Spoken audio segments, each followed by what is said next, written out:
এমন কিছু অ্যাডভার্ব আছে যেই অ্যাডভার্ব গুলো বাক্যে ব্যবহৃত হলে বাক্যটা সাধারণত প্রেজেন্ট ইনডিফিনিট টেন্সে লিখতে হয়। এবং একটা মজার বিষয় হচ্ছে এই রুলস থেকে বা এই রুলসটার উপরে বাংলাদেশের কোনো না কোনো পাবলিক বিশ্ববিদ্যালয়ে প্রতি বছর প্রশ্ন আসতে দেখা যায়। কিন্তু সমস্যা হচ্ছে স্টুডেন্টরা এই অ্যাডভার্ব গুলো মনে রাখতে পারে না বা মুখস্থ রাখতে পারে না। কিন্তু আজকে এমন একটা টেকনিক শিখাবো, এমন একটা কৌশল শিখাবো যার মাধ্যমে তোমাদের এগুলো আর মুখস্থ করা লাগবে না। মুখস্থ করা ছাড়াই তোমরা এটা চিরদিন মনে রাখতে পারবে। তুমি কি চিন্তা করতে পারো যে বোর্ডে যে অ্যাডভার্ব গুলো আছে, এই অ্যাডভার্ব গুলো যদি তুমি কোনো সেন্টেন্সে দেখো তাহলে তুমি অটোমেটিকলি বুঝে যাবা যে এই সেন্টেন্সটা প্রেজেন্ট ইনডিফিনিট টেন্সে আছে। তাহলে চলো আমরা মূলত আজকে তোমাদের সাথে চ্যালেঞ্জ করেছি যে এই অ্যাডভার্ব গুলো কোনো প্রকার মুখস্থের ঝামেলা ছাড়াই অটোমেটিকলি একটা কৌশলের মাধ্যমে তোমরা এগুলো চিরস্থায়ী মনে রাখতে পারবে। যদি তোমাদের সাথে এই চ্যালেঞ্জ পূর্ণ না করতে পারি তাহলে তোমাদের প্রত্যেককে এই 100 টাকা করে দিব। ঠিক তাহলে আর দেরি না করে চলো এখনই ক্লাসটা শুরু করা যাক।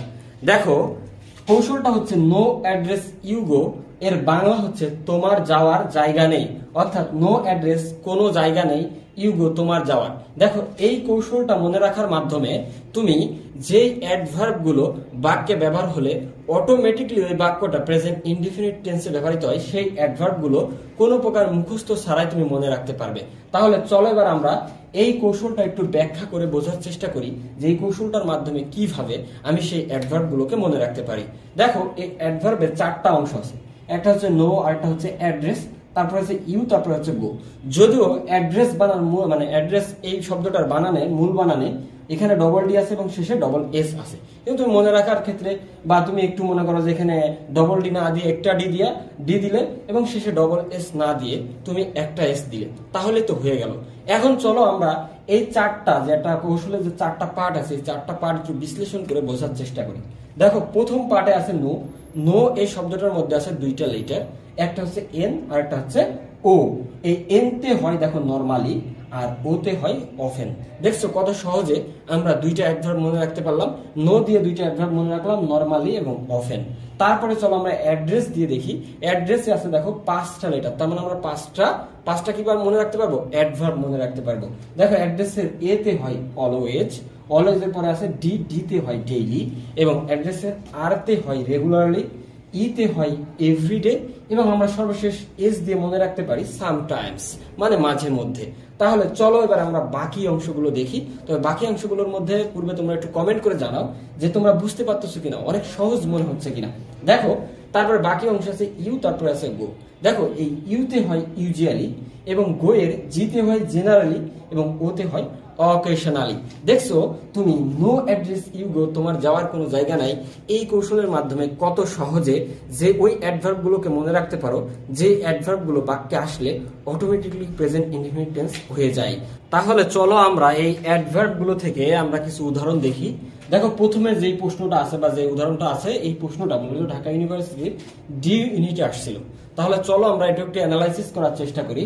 দেখো, রবীন্দ্রনাথ স্টোরি অর্থাৎ রবীন্দ্রনাথের গল্প অফেন। কি ভাইয়া? অফেন। আমরা বলছিলাম নো, কি বলছিলাম? নো এর ওতে হয় অফেন। তাহলে দেখো আমরা অফেন পেয়ে গেছি। রবীন্দ্রনাথ স্টোরি, রবীন্দ্রনাথের গল্পগুলো অফেন, প্রায়, সারপ্রাইজ, এন্ডিং। আমরা এবার চলো আমরা অপশনগুলো দেখি। দেখো, অপশনে আছে had, have, has, have been. আমরা জানি হ্যাভ যখন হ অর্থ দেয় তখন ওই হ্যাভটা আসলে কি হয়? হ্যাভটা মেইন ভার্ব হয়। যেমন গো একটা মেইন ভার্ব, ডু একটা মেইন ভার্ব, তখন তেমনি ভাবে হ্যাভ একটা মেইন ভার্ব, তখন এটা আসে অর্থে ব্যবহৃত হয়। আর যদি মনে করে হ্যাভের পরে আর একটা ভার্ব থাকে, দেখো এখানে কিন্তু কোনো ভার্ব নাই, আর একটা ভার্ব থাকে, সেই ভার্বটা ভার্ব 3 হয় এবং তখন সেটা প্রেজেন্ট পারফেক্ট টেন্স হয়। এখন অথবা পাস্ট পারফেক্ট টেন্স হয়। কিন্তু এখানে দেখো কোনো ভার্ব নাই, তার মানে এখানে হচ্ছে হ্যাভ হ্যাজটা মেইন ভার্ব। মেইন ভার্ব যেমন গো মেইন ভার্ব, সেই রকম মেইন ভার্ব। তাহলে চলো এখন আমরা দেখি যে এখানে আসলে কোন ভার্বটা বসতে পারে। এখন অফেন যেহেতু আসে তার মানে পাস্ট টেন্স হবে না, 1 নম্বরটা বাদ, আছে 3টা। এখন দেখো যে এখানে আছে কি? রবীন্দ্রনাথ স্টোরি। এখানে রবীন্দ্রনাথের গল্পগুলো বহু বচন আছে। তাহলে আমরা বুঝলাম যে এখানে হ্যাজও হবে না, তাহলে হ্যাজ বাদ। এখানে হ্যাভ আর হ্যাভ বিন আছে। আমরা জানি যখন হ্যাভ মেইন ভার্ব হয় তখন তারপরে একটা সর্বদাই নাউন নাই, কারণ হ্যাভ তারপরে সরাসরি নাউন নাই। হ্যাভের পরে বিন টিন এগুলো কখনো হয় না। যেমন I have a phone, I have a laptop, I have an umbrella ইত্যাদি। ঠিক আছে, এইরকম ব্যবহার হয়। তার মানে আমরা বুঝলাম যে 4 নম্বরও হবে না। রাইট অ্যান্সার 2 নম্বর, কারণ আমরা জানি যে হ্যাভ হচ্ছে গোয়ের মতো মেইন ভার্ব, তাই এখানে আমরা সরাসরি হ্যাভ বসিয়ে দিয়েছি গো বা ডু ভার্বের মতো। দেখছো, তুমি এই অফেনটা দেখার সাথে সাথে আমি বুঝে গেছি যেখানে প্রেজেন্ট ইনডিফিনিট টেন্স হবে। এরকম ভাবে তুমি আরো বলতে পারো I always do the work, I always go there, আমি সেখানে যাই, আই অলওয়েজ কাম হেয়ার ইত্যাদি। এইরকম যত সেন্টেন্স আছে তুমি এই ভার্বগুলো এই অ্যাডভার্বগুলো ইউজ করলে সাধারণত প্রেজেন্ট ইনডিফিনিট টেন্সের মধ্যে হয়। তবে আমি তোমাদেরকে সবসময় বলে থাকি যে ইংরেজি ব্যাকরণের সব কিছুরই একটা ব্যতিক্রম আছে। হয়তোবা সেই ব্যতিক্রম রুলসটা তুমি জানো না, কারণ ওইটাও হয়তোবা তোমাকে সবসময় শিখে রাখতে হবে। তো এই ক্ষেত্রে যে ব্যতিক্রমটা আছে, যে ব্যতিক্রমটা আমি তোমাদেরকে দেখাবো, যে সবসময় অলওয়েজ থাকলেই যে প্রেজেন্ট ইনডিফিনিট টেন্স হবে, এই জিনিসটা আমার মাথা থেকে একটু ঝেড়ে ফেলতে হবে। মাঝে মাঝে কোনো সিচুয়েশন বা কন্ডিশন অনুযায়ী অলওয়েজ পাস্ট টেন্সে ব্যবহৃত হতে পারে, ফিউচার টেন্সে ব্যবহার হতে পারে। এই জিনিসটা একটু মাথায় রাখতে হবে। তাহলে চলো আমরা একটা সিম্পল উদাহরণ দেখি, যে ফিউচার টেন্সে দেখি। ধরো আমি বললাম যে ভবিষ্যতে সর্বদা কঠোর পরিশ্রম করব, তাহলে কি ফিউচার টেন্সে ব্যবহার হয় নাই? এই জিনিসটা মাথায় রাখতে হবে। যেমন আই অলওয়েজ, আমি সর্বদাই, উইল ওয়ার্ক হার্ড, আমি সর্বদাই ভবিষ্যতে কঠোর পরিশ্রম করব। যদি আমার একটু ভুল হয়েছে, এখানে অলওয়েজটা সর্বদা এই জায়গায় হবে। আমরা জানি বি ভার্বের পরে কি হয়, মোডালের পরে বা বি ভার্বের পরে সে অলওয়েজটা বসে।